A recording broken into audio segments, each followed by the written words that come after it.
Hey guys, Coach Ben back for Coach for Sport, a few days off for the weekend, but now hopefully we've been building that story instead of just jumping straight into it, straight to examples. Now I think, believe the 8th video in, let's use some example of sporting teams because it is blood for sport.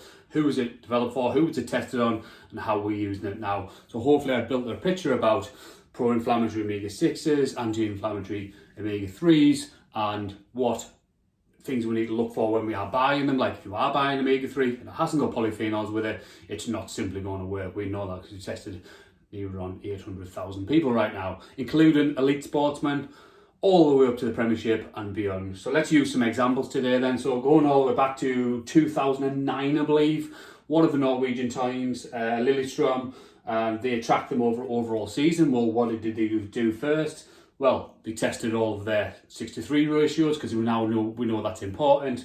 And I see on their chart as high as 22.1, 22 to 1, and as low as the lowest I can see on there of an elite sportsman is like 10 to 1, so still terrible. And then over the season, then they've got them as low as, I can see as low as 1.5 to 1. So we know that our ratio in our DNA is 1 to 1, so we know how important it is. Use that as an example, and overall getting the team from an average of 12.1 to 1 down to 2.9 to 1, massively, so under that safe level that we know even the World Health Organization recommend to. So that was the earliest example we do have. And how did that affect them? Well, if you look by these charts, their illness of their players from training games per month went down from something like 15 to looking like something like 2. Massive. If you've got a multi-million pound team, even at an amateur level, you're getting that. So then you've got your injury going from 50 total days per month in a team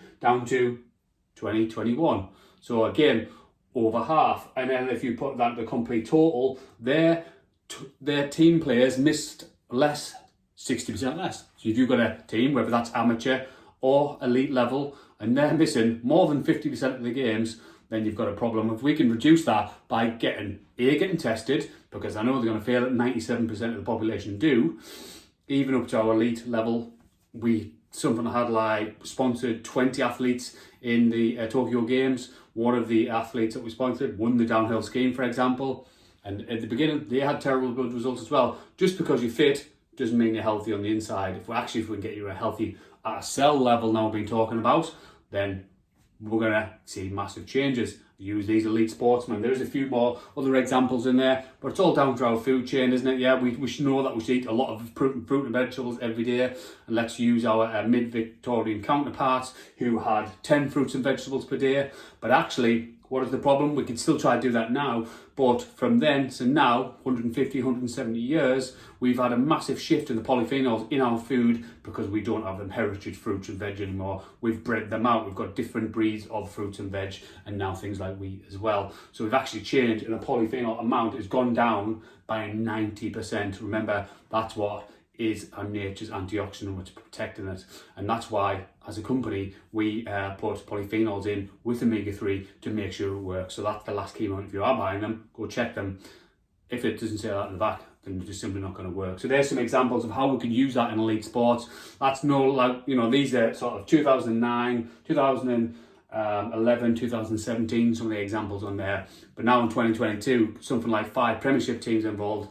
And now I believe one of their elite or Premiership rugby teams is going to get involved, and that's just obviously spreading out to all sports. And that's just in the UK, for example. I know they're doing testing with one of the Canadian hockey teams. So there's some examples of why I've built it all the way through, and instead of jumping straight into examples with hopefully not building any picture, I like to build stories for people as we go and tell the story about why we need the test, who needs it, 97% of people, why do we need it, what does it show you.